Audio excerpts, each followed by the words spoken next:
Every day in this place and every place we might live and breathe the gospel of Jesus Christ. Amen. Good morning again, everyone. So we're on week 2 of the season of Advent, which is also week 2 of our new winter worship series on interfaith relations. Last week I offered a few of my initial reflections. And this week we're going to reflect a bit on what we'll call the Big Three, which, as you can all guess, refers to the three great Abrahamic monotheistic religions of the ancient Near East: Christianity, Judaism, and Islam. It goes without saying that relations between these three faith traditions remain very complex and very difficult to navigate. We're not going to try to solve any geopolitical conflicts or achieve world peace here today. But we will reflect on these traditions in the context of the Second Advent candle and in the context of the Christ child. So rather than offer another kind of lecture series and teach about the core tenets of these faith traditions, which would be interesting but could also get a little dull, we're going to keep this month's sermon series a bit lighter as we tie it in with the season of Advent. We had a lot of lecture material over the course of the fall in theology and modern science, so we'll try to avoid too much of that during our Interfaith series. Instead, we're going to faithfully reflect on what we already know. So what do we know? Well, we're going to start today with Christianity and Judaism. What we know is that for many centuries, the relationship between these two has been understood by us in the church and by theologians through different forms of covenant theology. And we've talked about covenant before. Last Christmas, we reflected on what covenant really means. And we suggested that covenants are made not when God chooses one people or another and anoints them as special, but rather when a group of people chooses to listen for the voice of God in their lives and to seek after God's presence. And it happens when that group of people chooses together to act on what the voice of God and the presence of God are telling them to do. So by this mutual journey in faith, our covenant with God is made anew every time we gather together to worship God in Christ in this space. Now, the other part of this is that for far too long, the covenants of Judaism and Christianity have been understood in the context of a doctrine some of you may have heard of. It's a doctrine called supersessionism. It's also called replacement theology. Maybe you've heard that. Supersessionism basically asserts that the new covenant made through Jesus Christ supersedes the old covenant, which was made exclusively with the Jewish people in the days of the Old Testament. Now, at first, that sounds pretty normal and it sounds pretty benign. And in some ways it is. It sounds like the way that we interpret many of our biblical scriptures. But it gets tricky, because the implications of this doctrine have caused many problems in the church's relationship with Judaism over the years. Supersessionism, in its most fundamental form, holds that the Christian church has succeeded the Israelites as the chosen people of God.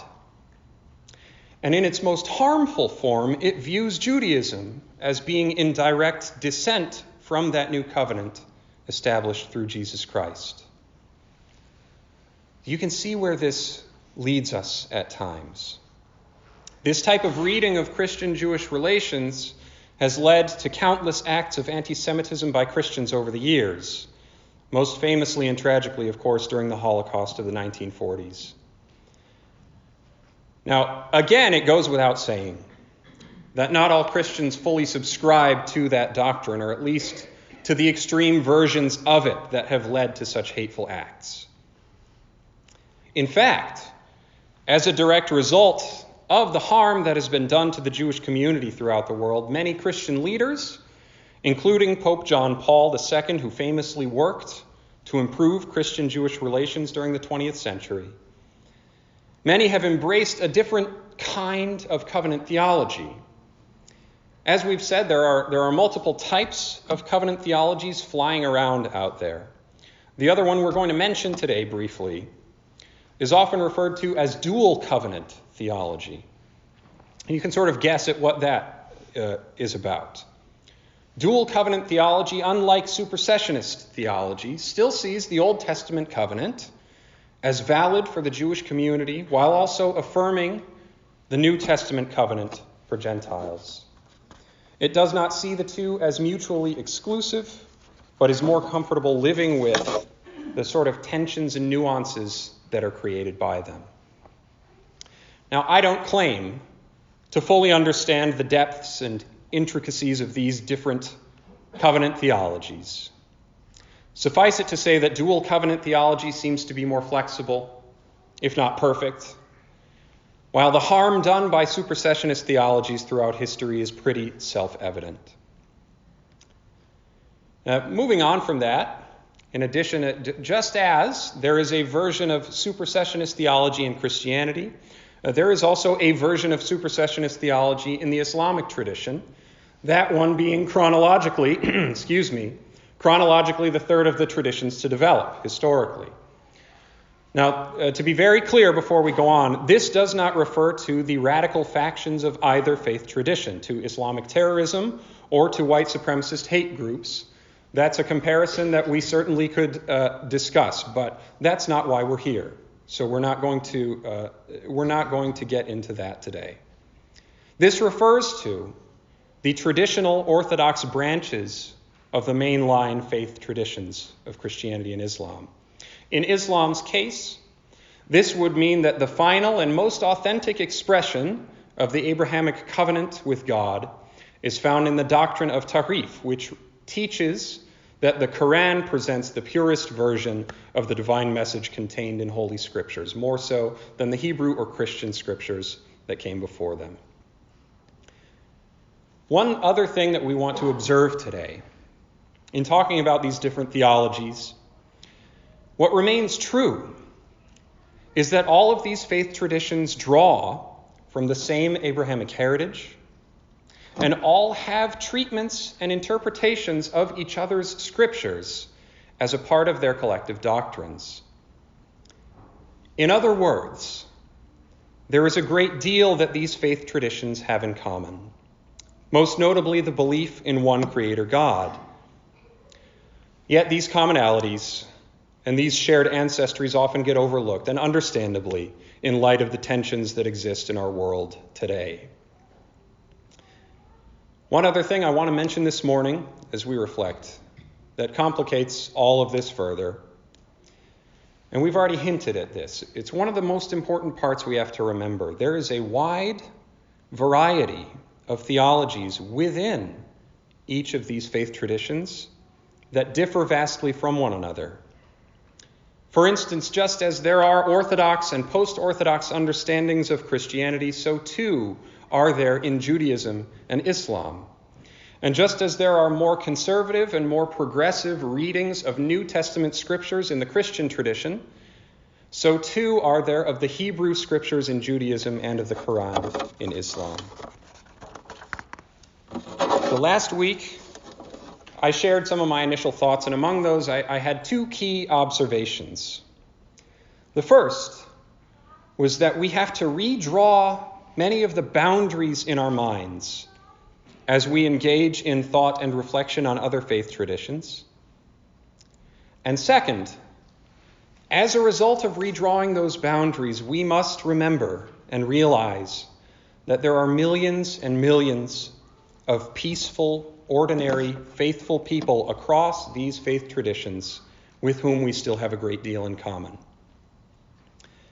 That's what it means to discuss this in the context of the Advent candles. We lit this week our second Advent candle, the candle of peace.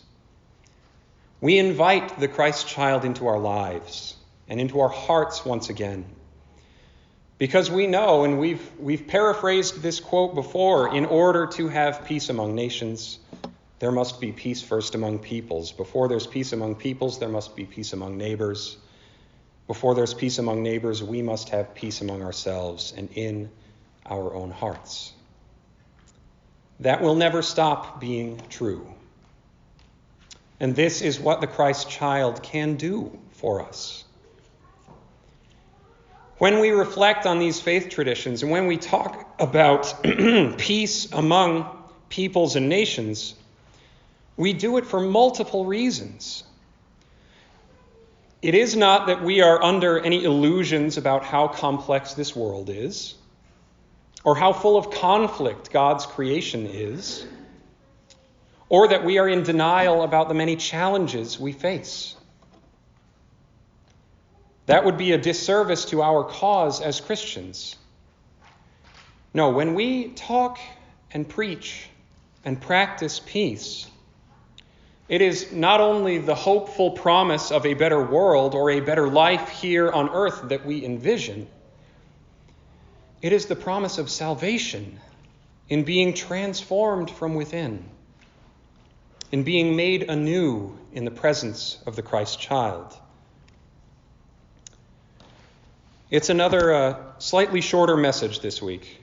I trust you all don't have any complaints about that. And that's because the message itself is simple. And in some ways, we've said all we need to say. It's not being naive. It's being wise. And it is not weakness, but strength. So let us welcome the Christ child into our hearts in an attitude of peace and understanding, and once again leave our fears and angers behind us. Thanks be to God, and amen.